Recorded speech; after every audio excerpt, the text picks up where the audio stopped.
Parce que, évidemment, droits de douane, le bras de fer économique entre les États-Unis et 8 pays de l'Union européenne et européens, plutôt puisqu'il y a aussi le Royaume-Uni.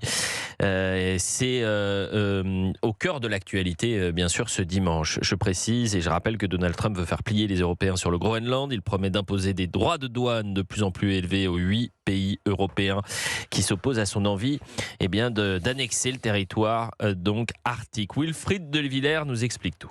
Dès le 1er février, dans 2 semaines exactement, la France, le Danemark, la Suède, la Norvège, l'Allemagne, le Royaume-Uni, les Pays-Bas ainsi que la Finlande se verront imposer 10% de droits de douane sur toutes les marchandises qu'ils exportent vers les États-Unis. Et ils passeront ces droits de douane à 25% le 1er juin si aucun accord n'a été trouvé. Pour justifier ces menaces, Donald Trump affirme que ces pays européens se livrent à un jeu dangereux après qu'ils ont tous envoyé des soldats sur le territoire arctique ces derniers jours, façon de signifier une présence européenne sur place. Les réactions européennes, justement, n'ont pas tardé. Emmanuel Macron déplore des menaces tarifaires inacceptables. Elles sont totalement erronées, estime le Premier ministre britannique Keir Starmer. La Commission européenne évoque pour sa part une spirale dangereuse vers le bas.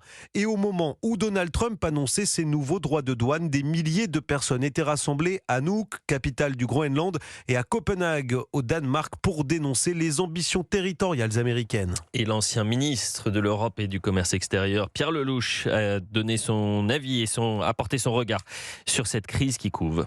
À l'arrivée de Trump, on avait 3% de droits de douane aux États-Unis. Ensuite, Mme von der Leyen, elle a signé un accord qu'elle a trouvé excellent, où elle a accepté 15%. Là, il veut rajouter 10, ça va faire 25. Et au mois de juin, 25. Donc on va se retrouver avec des droits de douane autour de 40 à 50%. Alors soit on est prêt à la guerre économique, c'est-à-dire qu'on va mettre les mêmes genres de droits de douane aux produits américains. On change tout par rapport à ce qui a été fait. Mais il faut aller au clash si on veut être respecté. Ou alors on arrête de faire semblant. C'est l'un ou c'est l'autre. Et Trump, il respectera le rapport de force. À la fin de la guerre froide, il y a 30 ans, disait on rentre dans un monde de compétition idéologique, religieuse avec l'islam, et sur le plan économique, on voit émerger des puissances. Depuis que la Chine est rentrée à l'OMC, on a maintenant la première puissance économique au monde. Donc les Américains, ils ont ça en face, et ils n'ont pas du tout l'intention de se laisser faire. Il y aura une compétition entre les deux. La question, c'est, est-ce qu'on est condamné à être le terrain de jeu des superpuissances ou des grands empires, ou bien est-ce qu'on reprend notre destin en main ?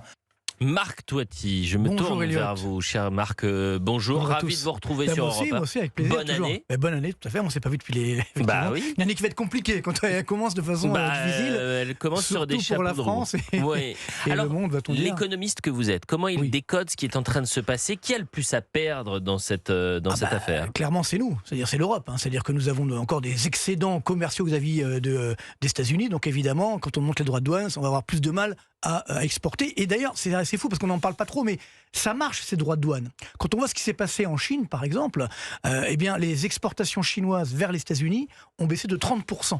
Donc c'est bien eu qu'effectivement, il y a bien eu un phénomène, si vous voulez, où globalement on se dit on va réussir à réorienter ces achats, et donc on a même un mouvement de réindustrialisation qui commence. Il est encore timide aux États-Unis, mais ça fonctionne. À l'inverse, et ça c'est dangereux pour nous, on a eu des records historiques d'exportation chinoise. Donc on a battu un record, on est à quasiment 1200 milliards de dollars d'excédent commercial de la Chine. Donc on se dit, il y a un problème, on monte les droits de douane, pourtant la Chine bat des records commerciaux. Pourquoi ?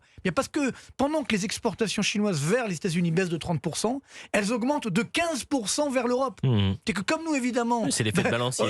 Comme nous, il n'y a pas de droit de douane, finalement, on accepte des produits chinois qui parfois ne respectent pas les règles qu'on impose aux Européens ou aux Français, et bien évidemment, les Chinois, ils en profitent. Sachant que nous ne l'oublions pas, la Chine aujourd'hui a plus fort que les droits de douane, elle fait du dumping. Ça veut dire qu'elle a un taux de change sous-évalué qui fait qu'elle bénéficie, vous voyez, aujourd'hui le taux de change c'est 7,2 yuan pour $1, le niveau d'équilibre c'est 3,50. Vous vous rendez compte, c'est donc une sous-évaluation permanente. En plus, les produits chinois, les Chinois aujourd'hui, les entreprises font du dumping, ça veut dire qu'elles vendent à perte. Et nous, comme on ne dit rien, comme on ne fait rien, on accepte ces produits-là. Donc, c'est ça qui est dramatique. C'est qu'on est, à chaque fois, nous sommes malheureusement le dindon de la farce.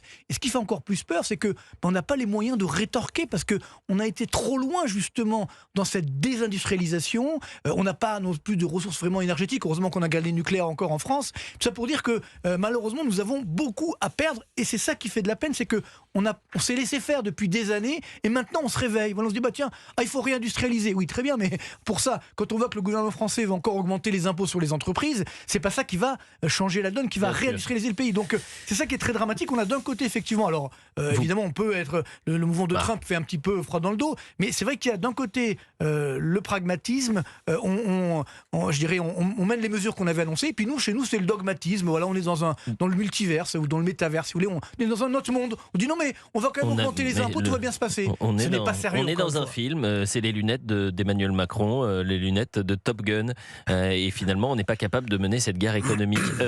Annie Genevard a estimé ce dimanche sur Europe 1 et CNews que le président américain avait beaucoup à perdre aussi. Alors, ce qu'il y a à perdre pour les États-Unis, c'est très simple. C'est d'ailleurs, Trump fait une grave erreur, c'est le dollar. C'est-à-dire que qu'est-ce qui fait la force des États-Unis? Parce qu'ils ont beaucoup de dettes, etc. Bref, mais ils ont le poids international du dollar. Ça veut dire que, par exemple, aujourd'hui, la moitié des transactions dans le monde sont en dollars. 50% des transactions mondiales. Quand on vend un Airbus, par exemple, on le vend en dollars, alors que c'est un produit européen. Vous voyez, le pétrole, etc. Donc, alors que le commerce américain, ce n'est que 11% du commerce mondial.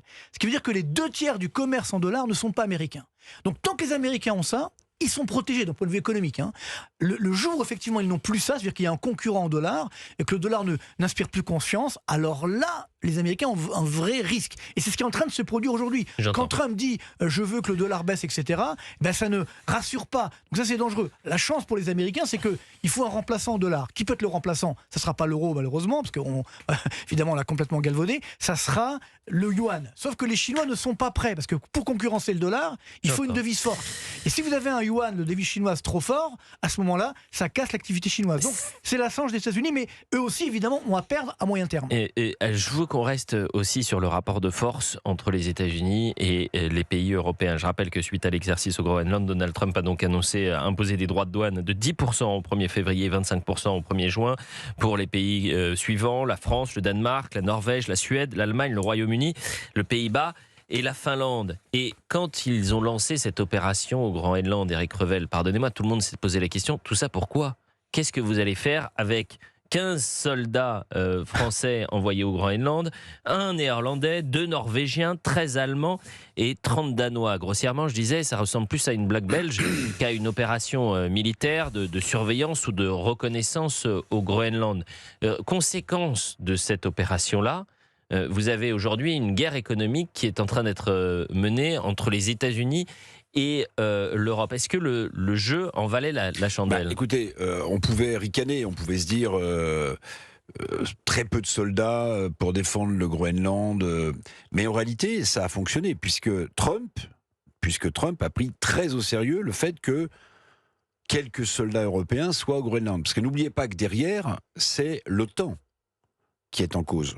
Parce que si les Américains, mais c'est fini, avaient débarqué au Groenland, vous aviez un pays membre de l'OTAN le plus puissant qui agressait un autre pays de l'OTAN, le Danemark. Donc c'était du jamais vu et l'OTAN explosait. Non, alors je vais vous dire, attendez, je vous développe mon point de vue. Pierre de Villiers disait il faut lire le genre. Oui, dans le JDD. Dans le JDD, il dit soyons clairs, nous ne déclencherons pas un article 5 contre les États-Unis, piliers centraux de l'OTAN. Il finance cette dernière à plus de 50% et nous serions contraints de les attaquer. Mais la réaction de Trump, qui dit je vais augmenter les droits de douane pour l'Europe, enfin pour les pays qui sont contre ce que je veux faire au Groenland, de 10%, puis de 25% au mois de juin, ça prouve que cette réaction épidermique de Trump, au-delà du fait qu'il n'a jamais considéré que la diplomatie c'était autre chose que du business, ça prouve qu'il a surréagi en pensant qu'il n'allait pas pouvoir, par exemple, acheter le Groenland, puisque visiblement les Groenlandais s'y opposent. Bon. Donc, si vous voulez, c'est pas une petite menace. C'est pas une petite menace au-delà de l'effet symbolique, je veux bien, de ces soldats européens. Heureusement c'est qu'on pas n'en a pas envoyé 50 de Mais soldats. je veux dire, le problème de l'Europe, c'est pourquoi est-ce qu'elle ne peut pas réagir et imposer des droits de douane conséquents, comme disait Pierre Lelouch, deux choses une, où on se couche, où on répond. Oui. Mais pourquoi on va être obligé de se coucher? Parce qu'en fait, les intérêts du business allemand ne sont pas les intérêts du business français. Les intérêts du business espagnol ne sont pas ceux forcément du business italien. Donc en fait, c'est le mot de De Gaulle. Les États n'ont pas d'amis, donc ils ont intérêt. et il n'y a pas d'unicité d'intérêt en Europe. 11h42 sur Europe 1. Vous restez avec nous, Marc Avec Toiti, plaisir. parce qu'on va parler du budget. Pendant que la France est en grande difficulté économique, on demande finalement l'aval et le feu vert au Parti socialiste. Incroyable. Fascinant. Incroyable. 1,75% à la présidentielle. Quelle tristesse. 69 députés à l'Assemblée nationale. Et hier, vous aviez le vice-premier ministre, Olivier Faure, Oui. aux 20h de TF1, nous expliquer à quel point c'était une victoire pour la gauche. On continue d'en parler dans un instant dans Elliott Deval et vous avec notre invité de cette deuxième demi-heure, Marc Toiti, économiste. Éric Revel et Sébastien Ligny restent aussi avec nous. Et vous, auditeurs d'Europe 1, si vous souhaitez réagir à l'émission, vous savez que c'est possible. C'est un appel non surtaxé 01 80 20 39 21. À tout de suite.